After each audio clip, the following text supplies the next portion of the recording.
speak further upon the subject of the life that bites its owner, which we didn't have time to finish yesterday. We should look at the wounds that cover our bodies. When you look at a dog that is covered with scars and wounds, how do you feel? Or when you see a person with leprosy, whose body is covered with sores, how do you feel? And then we ought to look at ourselves, who are covered with all kinds of sores and wounds. And it's kind of funny that these wounds are the result of life biting itself.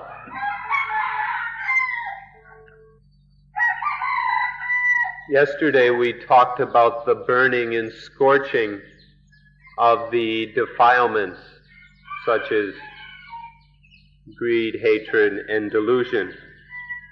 And then we talked about the heaviness of the burden of life. Now we'd like to examine the lack of freedom in life.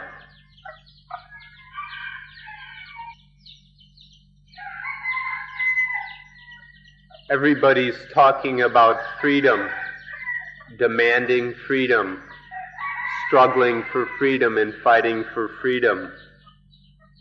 We hear about it in the newspapers all the time. People who are insisting that they be given their freedom. And this shows that, first of all, people desire freedom. But second, that they haven't yet gotten freedom.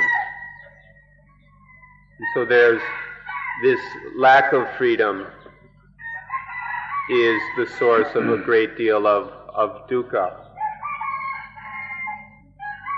There's a secret to this matter which is for the most part misunderstood.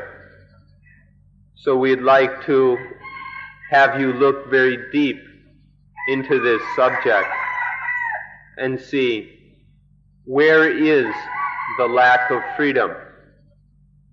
And then again, where is genuine freedom? For example, when we insult or criticize someone, we think that we've got freedom. But in fact, we don't have any freedom. Because when we're insulting someone, our mind is dominated and taken over by the defilements. And when we're the slaves of the defilements, where can there be any true freedom?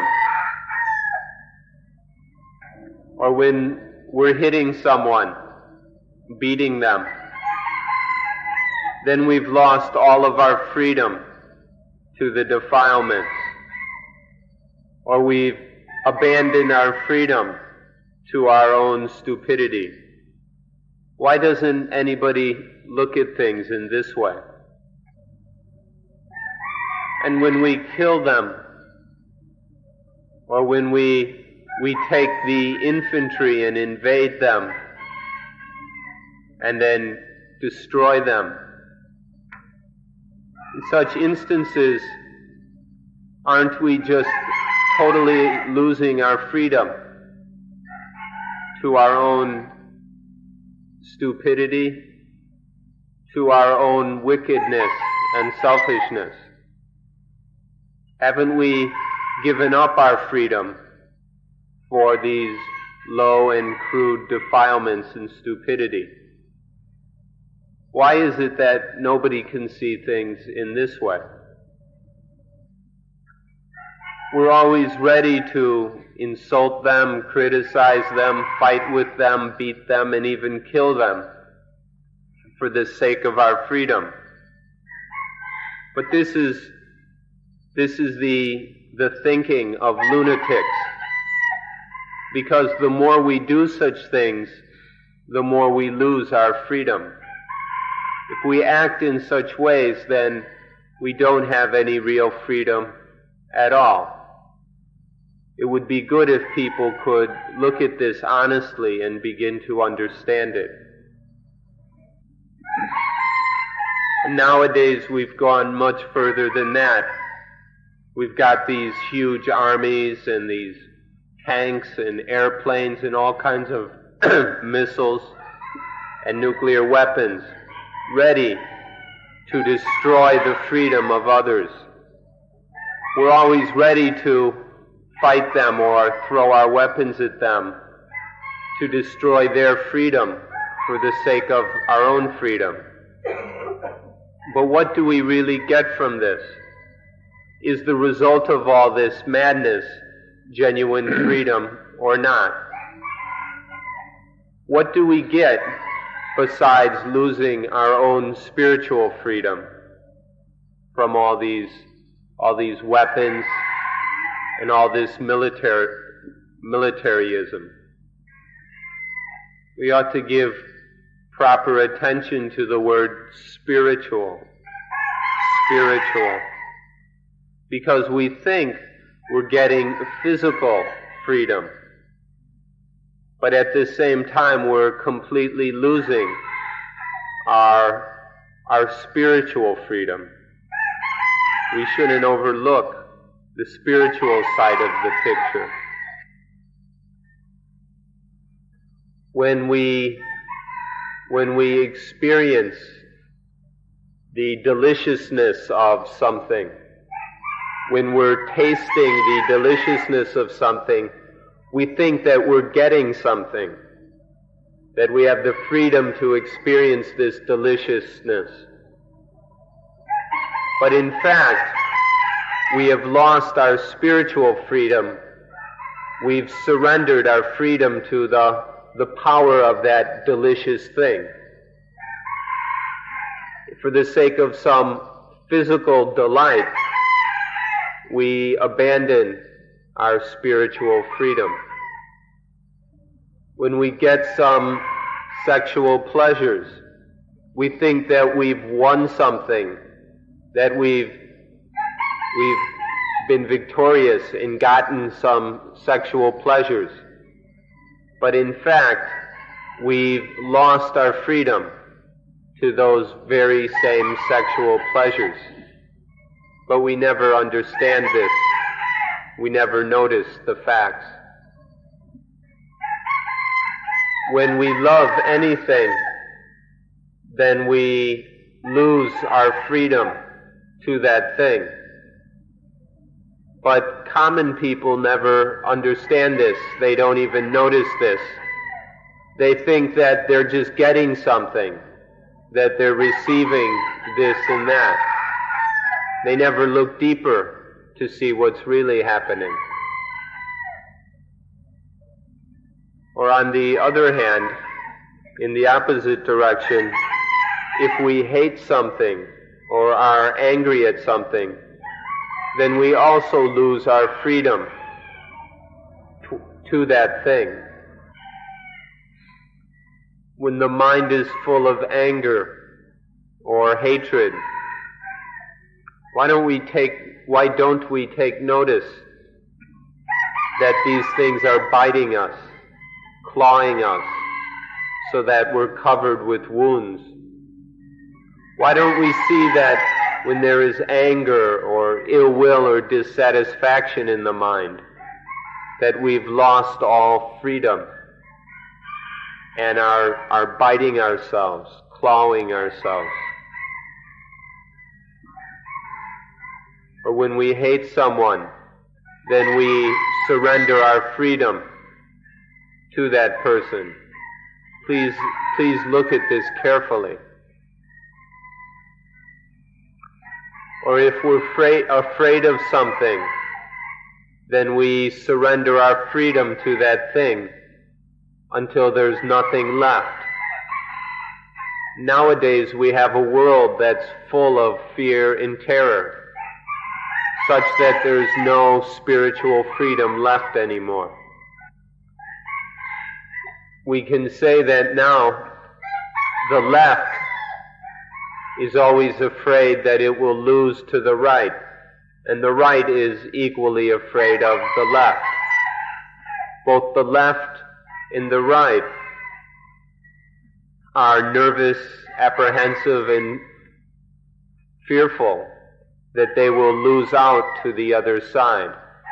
And so they are unable to sleep peacefully. They're constantly worrying and fretting about this. And this has been going on for days, months, for years. The left and the right are constantly frightened by each other. And so then we ask the question, when we fight, when we go to war, do we do so for the sake of freedom, or do we do so in order to lose our freedom? What's the correct answer to this?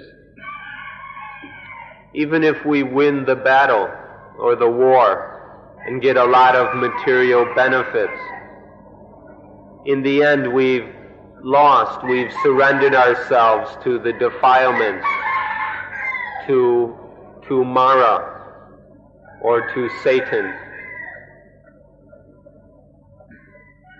So now we're fighting for freedom without understanding that our very actions are destroying our freedom.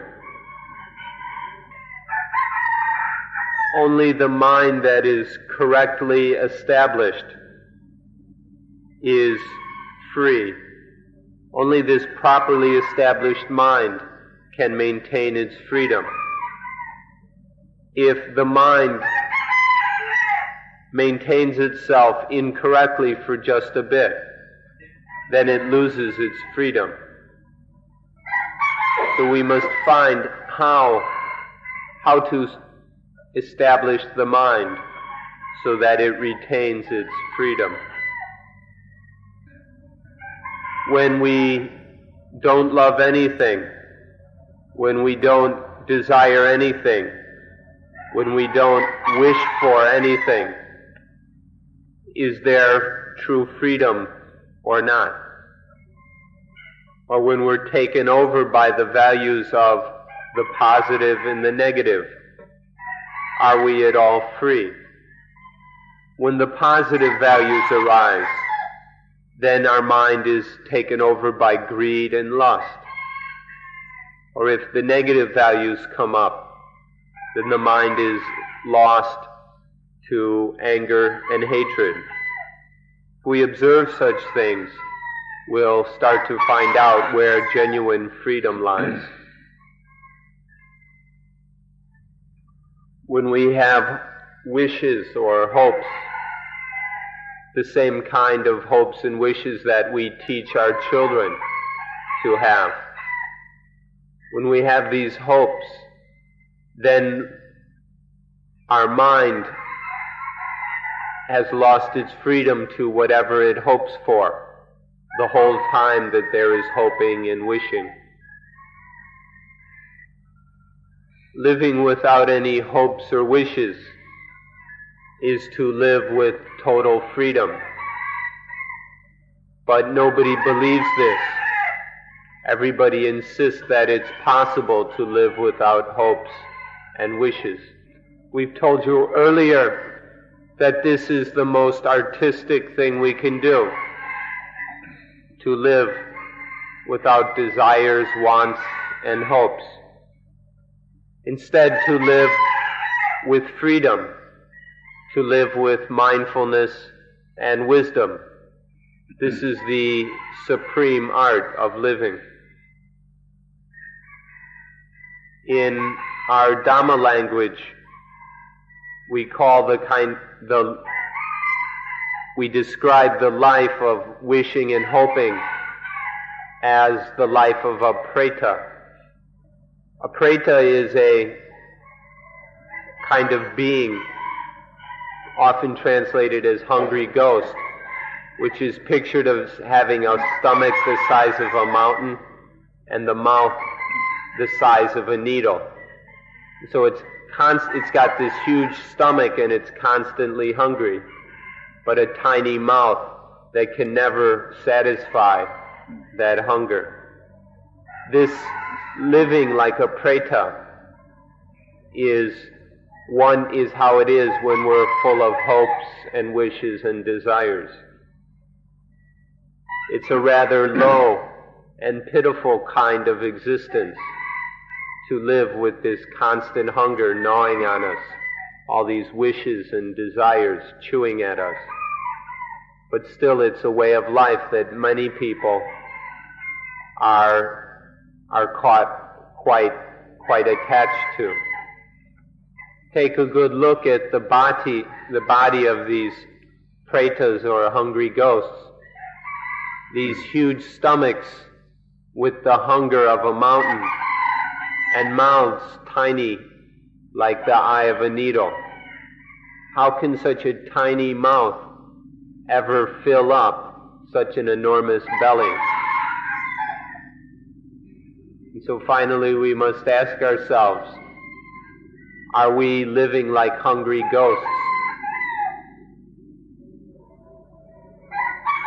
So when we live like a hungry ghost, we're being constantly dominated by hunger, by desires. Our mind is full up with these wishes and this hunger. And so this is biting us so much that we're full of sores and wounds. But we're unable to control this hunger. We can't control these hungry minds. And so we continue being hungry ghosts on and on and on. When we want to love something, we can't control ourselves and fall in love with it. Or when we want to hate something, we're unable to control ourselves and fall into hating that thing. This is where our problem is. We're unable to control things. And so we keep falling into love and hatred. And we get angry so easily. It's like a flash of lightning. We burst into anger. We flash into anger so easily, so quickly. And then we can't control it. We can't stop it. The anger continues. And we feel vengeance and wrath towards others, and we store up this vengeance and carry it with us for days, for weeks. Sometimes even we carry these vengeful feelings around with us till the end of our life. It's so easy and so fast, this anger. We often can't do anything about it. Or when we do something very wrong to someone, we never want to ask for forgiveness. Or if somebody comes to ask our forgiveness, we never want to forgive them. These are emotions which we're unable to control.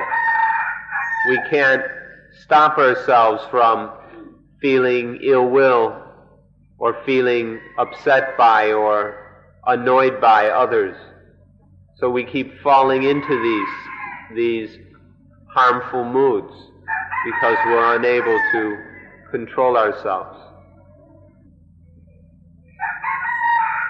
And when we can control these emotions, then they bite and bite and bite until we're covered with wounds. These wounds may not show on our physical bodies, but they're covering our minds or the spiritual part of our minds. But you needn't worry. If the mind is full of these wounds, it won't be long before we get into conflicts and hassles with people. And then before long, our bodies will also have their share of sores and lumps and wounds. Please remember that being unable to control the mind leads to all these wounds. When the mind can't control itself, then life bites and bites and bites. In fact, it's the mind itself that bites itself. The rabid dog keeps biting itself. This rabid mind that can't control itself keeps biting and biting and biting. But if you are successful in your practice of anapanasati, then you'll be able to eliminate all of these problems completely. Anapanasati will have the results of being able to control the mind and being master over the mind in all respects. Next, we'd like to talk about addictions. Addictions are things which entertain or amuse the mind. They're kinds of intoxications which provide a certain amusement or entertainment. When people are amused in this way, they feel that they're really well off. Sometimes they even think that they're in heaven, that these addictions and intoxications are paradise. On Gausamui, there's a certain kind of mushroom. In English, they're often called magic mushrooms. And the foreigners who come to Gausamui really like these things. The islanders themselves, however, never touch these things. These mushrooms make you drunk and dizzy, and one doesn't really know what's going on. But they give a certain kind of excitement and stimulation, and the foreigners seem to really enjoy this being drunk and intoxicated by these mushrooms. And so although the villagers don't eat them themselves, they make a lot of money selling these to the crazy foreigners who get their kicks from being drunk and out of it. The islanders themselves consider these mushrooms to be poison, but the foreigners who come as tourists think that they're wonderful and really marvelous, and so they spend a lot of money on these things. They're willing to give up their life and their freedom for the sake of some crazy little entertainments and amusements. So now people really get off on all these addictions and drugs. Alcohol, marijuana, cocaine, even heroin. You can find these all over the place, and people really like them. Really hooked on the cheap pleasures and thrills of these addictions. But it's kind of interesting that if you look back to before modern civilization came about, back to the people still living in the forests, they didn't have any of these things. Their lives weren't so centered on things like alcohol and cocaine. They weren't dominated by these things. But look at all our wonderful progress of this modern civilization. Look how we've developed so that people can't live without these cheap little pleasures from alcohol, marijuana, and so forth. Things which didn't even exist way back long ago. Please remember one simple sentence. Dogs don't drink alcohol, even though they don't take on any moral precepts. You don't have to make a dog take on a bunch of morality rules, and still they won't drink alcohol. Thousands of years ago, the dogs wouldn't drink alcohol, even though they never talked about morality. And even now, they still won't drink alcohol, and they still don't have to talk about morality. But of all the addictions, there's nothing higher and more powerful than sex. We mentioned yesterday how there's an important distinction between sexuality or sensuality and reproduction. But the people who are addicted to sex, who are really hung up on the pleasures of sex, have allowed themselves to be completely absorbed in, completely taken over by sex. It's like sexual pleasures have completely infiltrated their minds and dyed their minds, so that there's nothing that has more power over them than sex. Dogs, if we observe them, can be seen to not really have any sexuality at all. For dogs, there's just reproduction. Once a year, at a certain season, they reproduce. And that's about it. They're not dominated and taken over by sexuality. But human beings are the complete opposite. With human beings, there's no thought of reproduction. Human beings are constantly thinking about sex, all day long, all month long, even for the entire year, just sex, sex, sex, all day and all night. This is all most human beings think about. They never consider reproduction. And so dogs, where reproduction is a seasonal thing, there's no addiction, especially to sex. But for human beings, there's a most powerful and almost total addiction to sex. Human beings in their cleverness have developed something called love play. And they've come up with all kinds of tricks and variations and possibilities for this. There are all kinds of books written about it, and you can even go and take classes or have therapy in love play. But dogs don't even know anything about all this. They're completely unable to get involved in all this stuff. But for human beings, love play is something very, very important. And so, why not make a decision, make a careful examination and decide for yourself between the two, between humans and dogs, which of the two is more a slave of the defilements?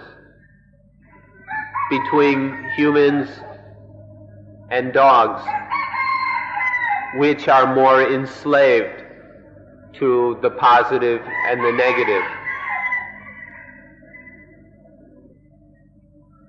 All religions and all of the moral systems within and without religion are all aiming to save human beings from their addictions.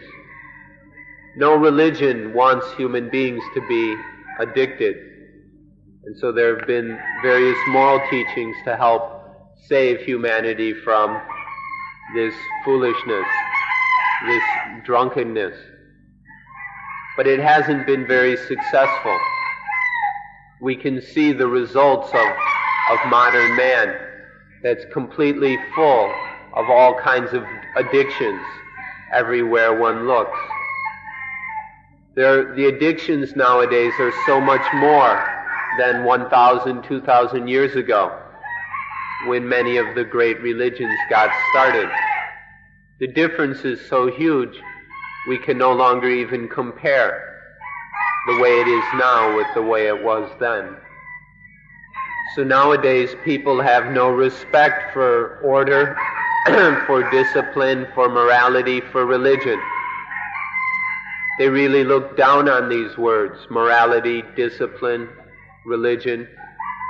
People just kind of sweep them aside, brush them aside, and enslave themselves completely to addictions.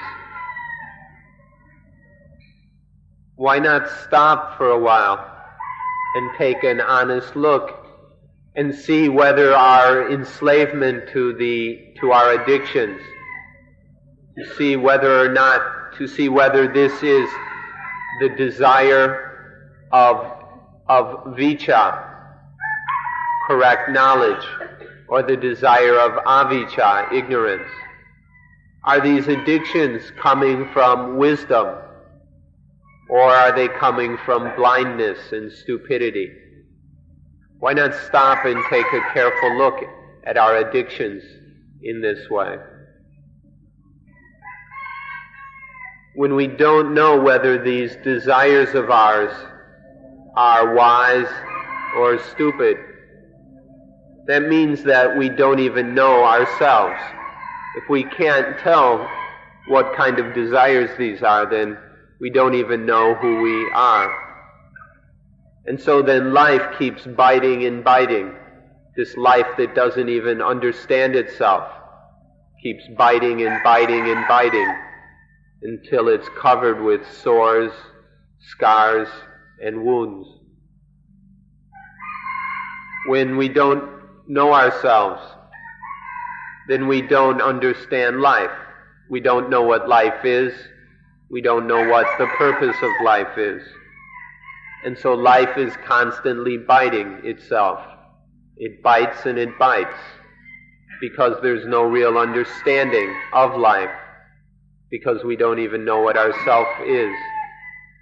And so we're and so the result is we're covered with these scars and wounds in such a horrible and pitiful way. It's even more disgusting than someone who has leprosy. This is the state we're in more pitiful condition than someone who has leprosy. Now imagine for a moment, imagine what life would be like if it no longer bit itself.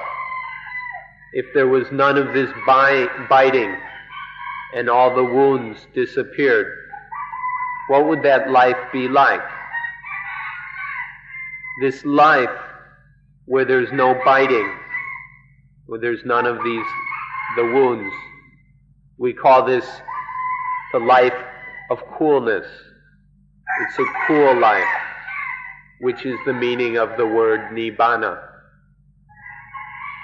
But the life that bites its owner is a life that it has has a tremendous attraction and charm. There's something attractive about it that pulls us in, tricks us, and addicts us to the life that bites itself. And so for the most part, people are much more attracted to the life that bites its owner, much more than the life that doesn't bite.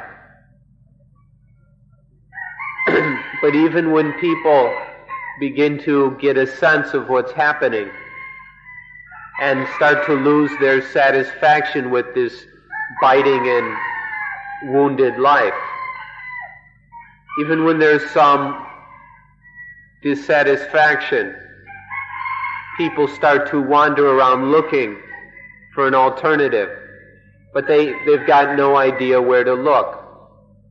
This is quite interesting and strange. There are a number of people wandering around, not really satisfied with their present life, not fulfilled with their present life, but with no real idea where to look or where to turn to find something better. You all have come from the West, and come to the Far East in order to find the wisdom of the East. If you're able to find this wisdom, it will mean very simply that you have found the life that doesn't bite. As for Buddhism, which is a religion or a system of wisdom from the East, all the knowledge in Buddhism, all the practices in Buddhism, everything that is genuine Buddhism aims solely for achieving or realizing the life that doesn't bite. And the funny thing is that when you find this understanding, when you find this wisdom, it will tell you that don't own life. Don't be the owner of life. Don't try and possess life. Don't take it as being I and mine. Don't make an ego out of life, and then it won't be able to bite. This is what the wisdom of the East has to say. Don't become the owner of life. Don't try and possess life. Like we said yesterday, when the young child comes up to you and says, "Please don't be the owner of life. Give it up. Let it go. Don't be possessive towards life, and then it won't bite you anymore." When the child says this to you, don't slap the child, because it's bringing you the highest wisdom. So don't slap the child's face, because it's giving you the highest thing, bringing you the highest wisdom of Buddhism. There's a saying which might sound a little bit difficult to some, but it's really not so difficult. Let's see if the translator can get it right. Have without being the owner. To have something legally, but without being its owner. To have something according to the normal ideas and rules of society, but without really being its owner. For example,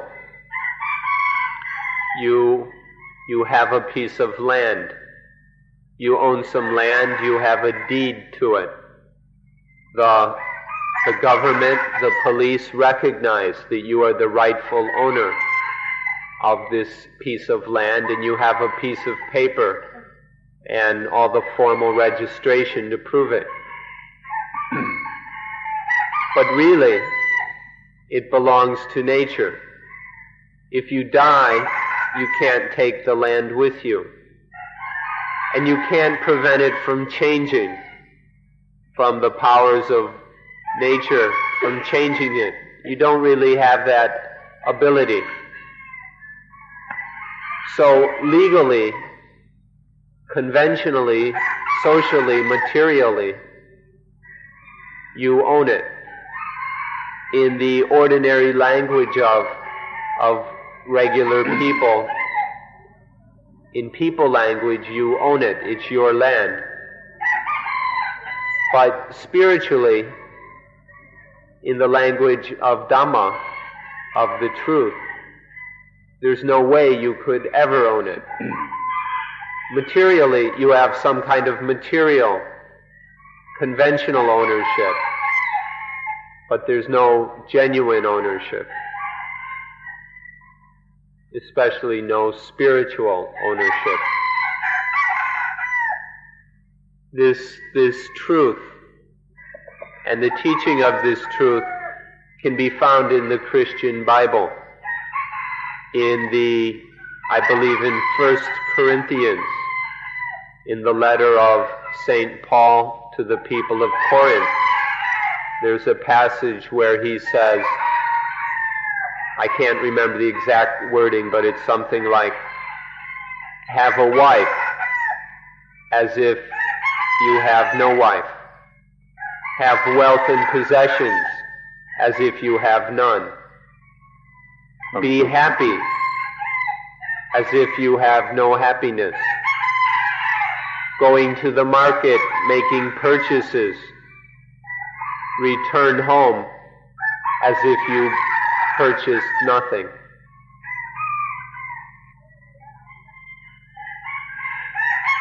So when we say one ought to have a wife as if one had no wife, what this means is that in the normal sense one is married. Conventionally one has a wife, but one acts as if one didn't have a wife. Of course, we can expand the meaning here to include have a husband as if you had no husband. Depending on one's sex, it's either have a husband or have a wife. Now what this means here is that though one is married, one has a husband or wife in the ordinary sense,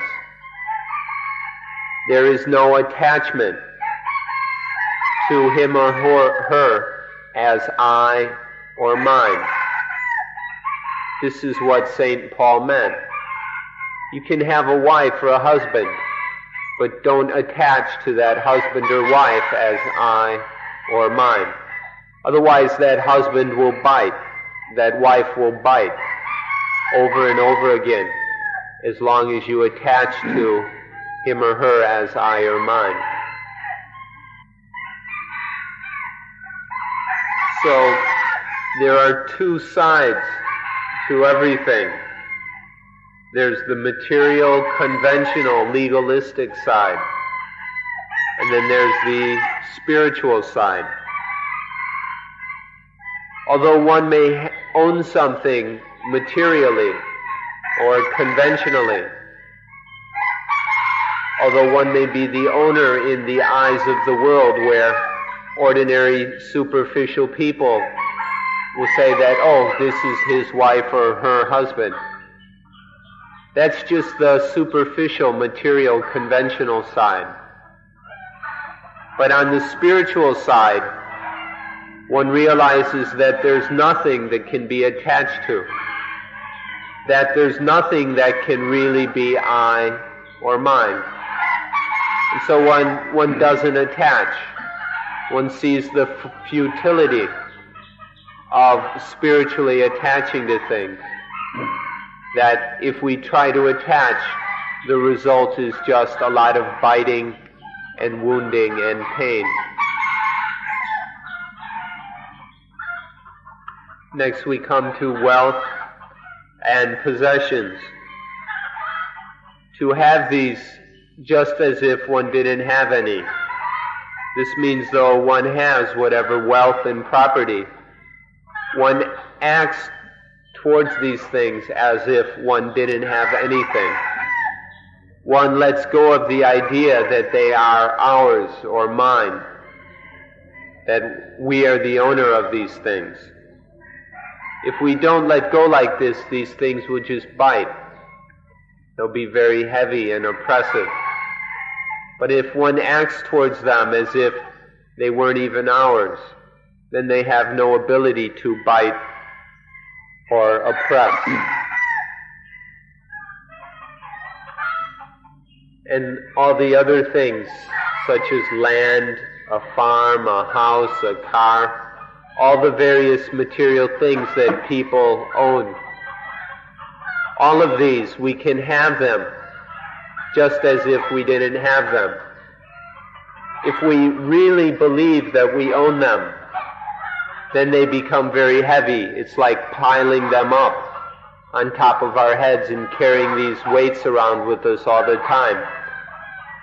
If we attach to the land as my land, the land is no longer out there in the field.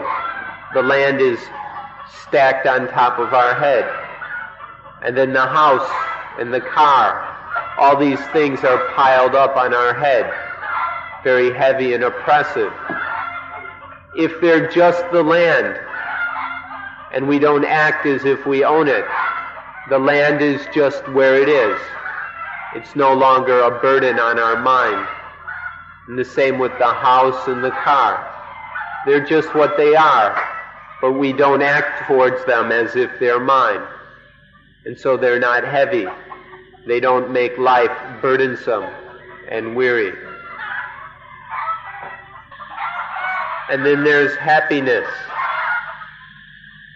Have happiness as if there wasn't any, or be happy as if there wasn't any.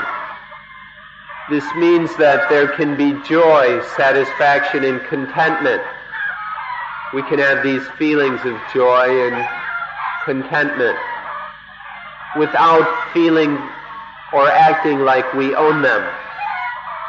We can be joyful without any idea of owning that joy or happiness. This is very important. Joy is just a natural thing, and there's nothing wrong with it. But if we go and grab onto it as I or mine, it bites. Even happiness can bite us if we attach to it. When happiness comes, if we're clinging to it as I, then we fall in love with it. We indulge in it. We get greedy for it. And all of these things are biting and biting us. Or if we don't get the happiness, we're not satisfied. And if we attach to that, then this leads to anger and hatred and all kinds of ugly moods. If we attach to happiness, it leads to all kinds of attachments to the positive and the negative. It's much wiser to not bother attaching. Just let happiness be a natural feeling. It belongs to nature. There's no need for us to own it and possess it. If we make the mistake of ownership, though, it will bite us unmercifully. Although St. Paul only mentioned these three things, husbands, possessions, and happiness, the principle applies to everything. It applies to friends, to children, to gold, to money, to silver, to beauty, to status, to fame, to honor, to dignity, to everything.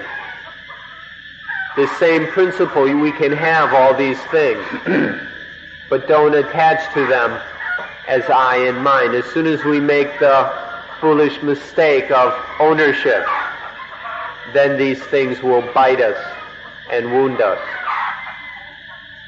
So he just mentioned the three, but the idea or the teaching applies to everything. Then there's the fourth example that St. Paul mentioned. Buy something in the market, but don't bring anything home. This is an excellent example of Dhamma language. Something that in ordinary language may sound confusing, but that when understood in terms of Dhamma has tremendous meaning. It's a kind of Dhamma riddle or puzzle to challenge our intelligence and help us to understand things more deeply. It has the same basic meaning as the first three examples. Go to the market and buy something, but don't bring anything home. The meaning here is very profound about the importance of doing everything that needs to be done, but not attaching to any of it as I or mine. So one has some money, and one goes to the market and takes the money and buys something with it. And then one has some new purchase.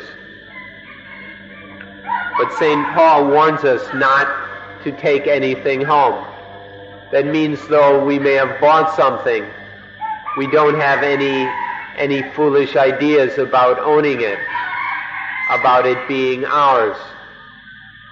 Physically we may have bought something, but spiritually we relinquish all ownership.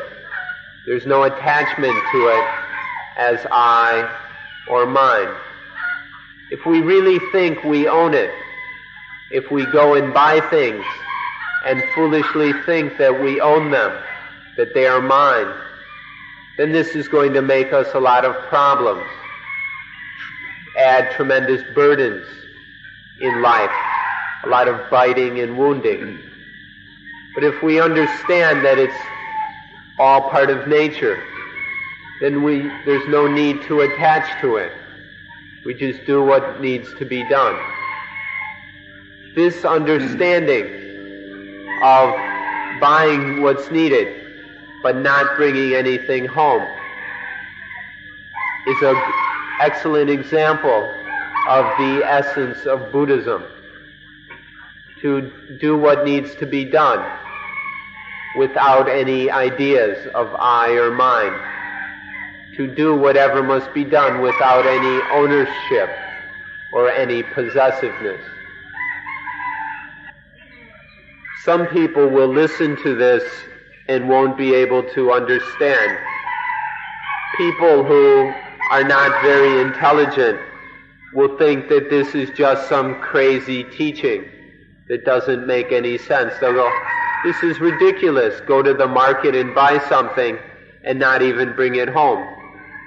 To the stupid person, this teaching sounds very stupid. But for those who understand, we see the tremendous wisdom of it. That in purchasing things at the market, it's just like we mentioned with the land. We make the purchase, and so we have the legal right to use something. This is a worldly convention used in society. It has certain practical benefits. But in spite of that legal ownership and right, spiritually, there's no ownership. In truth, there's no way we could ever own that. The legal convention is just pretending. If we understand this spiritually, so there's no attaching as I or mine, then there's no problem. The purchases, whatever it is we buy, cannot create any problems for us. We can buy whatever we need, and none of it will bite us. But if we don't understand this, then all these purchases will bite us and claw us. If we can understand this fact, if we understand it well enough that we no longer attach to things as I and mine, then we will have understood the essence of Buddhism and will be free of all the biting and wounding. At this, excuse us for interrupting a bit, we'd like to point out something very interesting. All religions aim to save humanity from suffering. All the religions are an attempt to free humanity from suffering. They go about it in different ways. They have different language, different terms to talk about life, but the basic point is the same: to free humanity from suffering. And so, because of this fact, it's possible for all the religions to cooperate, to harmonize. For example, Christianity, which puts a tremendous emphasis on faith, on belief. This may be somewhat childish This may be an emphasis primarily for people who are unable to understand things on their own, and so they have to go and believe what others tell them. But although that may be the emphasis of Christianity, still in Christianity there are teachings of the most profound wisdom, such as the teaching of St. Paul that we've been talking about. And so there's no difficulty in Buddhism and Christianity finding this common ground, so that there's no problem in creating harmony between the two religions. There's no need for any conflict or argument between Christianity and Buddhism. This is a point that any real Christian or any true Buddhist should understand and be happy to accept. And for this reason, we're building a place we call the International Dhamma Hermitage. It's across the highway, about 2 kilometers away, and we'll take you there on the last day of the course. And this hermitage, this International Dhamma Hermitage, is being built in order to bring together the different religions, so that we can see the points in which we are in harmony, and so we can stop getting in arguments and competition. So we'd like to tell you this a bit in advance, that all the religions are able to harmonize and to avoid all conflict between them and among them. So the mere belief that everything belongs to God and that nothing belongs to me, this belief in itself will eliminate about 50% of our attachments, and then we can continue letting go of attachments until they're all gone. So the belief that's taught in Christianity can be a very useful way to abandon attachment. And if one understands this correctly, then one can continue letting go of attachments in this, in that, so that there's no sense or idea or belief in I or mine remaining. Still thinking that it all belongs to God, that it's not mine. There's still a mine, a me. But if we can let go of all that I and me and mine, even the idea that it's my God or my relationship with God, if we let go of all attachment, then life is totally free. There's nothing that has any ability to bite life ever again. The heart of Buddhism can be expressed in one short sentence. Sape dhammang nalang abhinivesaya. All things ought not to be attached to as I and mine. This one sentence expresses all the truth of Buddhism. In this sentence, the Buddha used the word Dhamma, which we usually translate as thing. But Dhamma here, or thing, should be understood to include everything. Everything in the universe, both things that are phenomena, both including all phenomena, and also the noumenon, things which are conditioned and that which is unconditioned. That means everything, including Nibbana, including absolute truth, whatever we want to call it, should not be attached to as I or mine. Literally, this sentence, Sape Dhammang nalang apinivesaya can be translated, literally it means all dhammas, all things, which no one ought to interfere with. Apinivesaya means to interfere with, get involved in, meaning to attach to them as I and mine. So there's nothing worth attaching to as I or mine. The words all things have enormous meaning. All things includes everything without any exception. It includes everything mental and everything physical. And it includes anything that is neither mental nor physical. It includes both the positive, the negative, and that which is beyond or above the positive and the negative. Everything whatsoever, without any exception, should never be clung to, grasped at as I or mine. If we understand this one sentence completely, if we fully understand the meaning here, then we will have understood the most profound Dhamma in Buddhism, as well as the genuine Dhamma in all other religions. The profound truths of Christianity, of Taoism, and any other religion are all contained in this one sentence. Sape dhammang nalang apinivesaya.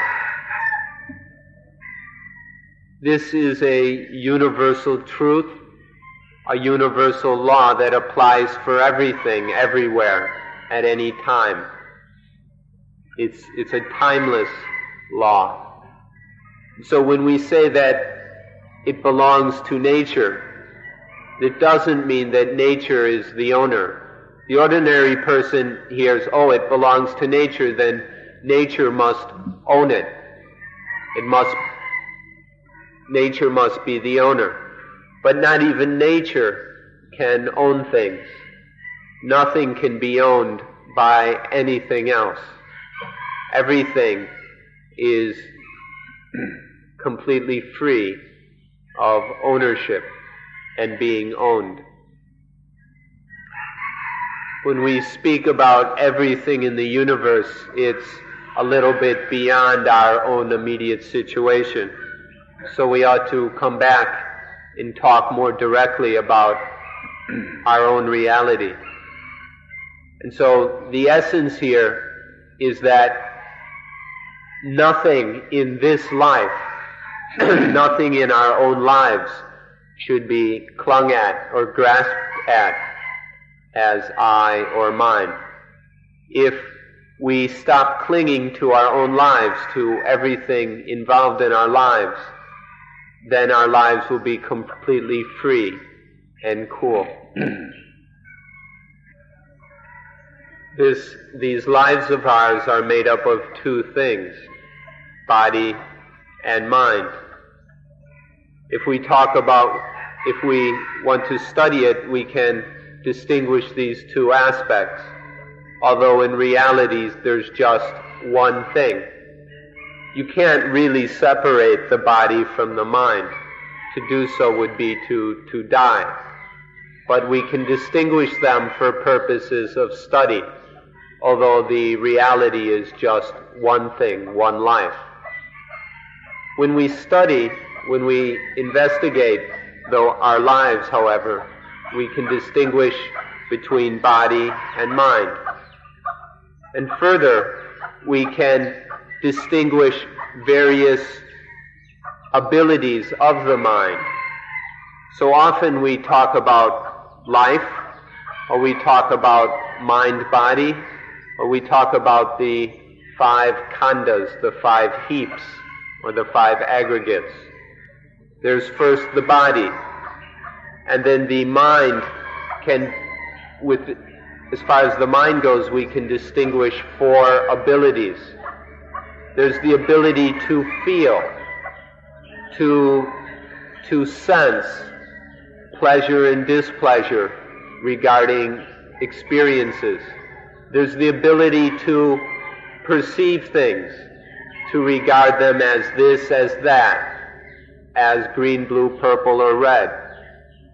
There's the ability to think, to conceive thoughts, and to put them together as thinking. And then there's the very powerful ability of consciousness to directly know experiences via the eyes, ears, nose, tongue, body, and mind sense. For the purposes of study, we can distinguish these 5 basic functions or abilities of life: body, feeling, perception, thought, and consciousness. Though in reality it's just one life. And all of these abilities or functions of this life, all of them, according to Buddhism, are, if we attach to any of these 5, then that will cause suffering. All dukkha comes down to attaching to one of these 5 khandhas as I or mine. And so the way to end suffering is to stop attaching to the 5 khandhas as I or mine. This is another way of expressing the fundamental message of Buddhism. So we ask you to do your best to investigate these 5 khandhas. Look into them until you understand them thoroughly. Understand what they are and how they work. And understand deeply their essential reality, the truth of these khandhas. We've got in these lives of ours, we've got this body. And in life, the living body is acting, is moving. And this is one function of life. And then when the body is living, there arise feelings of pleasure, displeasure, and neither pleasure nor displeasure. And then there arise perceptions. Things are regarded as being this, that, male, female, positive, negative, or whatever. There arise, when the body is living, there arise thoughts, ideas. And when the body is alive, there is consciousness via the eyes, ears, nose, tongue, body, and mind sense. With this living body, there are also these living mental functions or abilities. Altogether, they make up the 5 khandhas. We beg you to investigate them until you understand that none of them should be attached to as I or mine. That clinging to the 5 khandhas is dukkha. That not clinging to the khandhas is the end of all dukkha. The highest mindfulness is to know that right now life is taking the form of the body aggregate. To know that right now life is taking the form of the feeling aggregate. Right now that life is taking the form of the perception aggregate. That right now life is taking the form of the thought aggregate. Or that right now life is taking the form of the consciousness aggregate. The highest mindfulness is to know right at this moment what form, what shape, what function life is fulfilling or taking. To know this from moment to moment is the highest mindfulness. And from this mindfulness, we come to understand the reality of life itself. And then we see that there's nothing that can be clung to as I or mine. There's nothing that can be owned. That ownership is impossible. There's nothing that can be the owner, and there's nothing that is able to be possessed. Seeing this is the highest wisdom.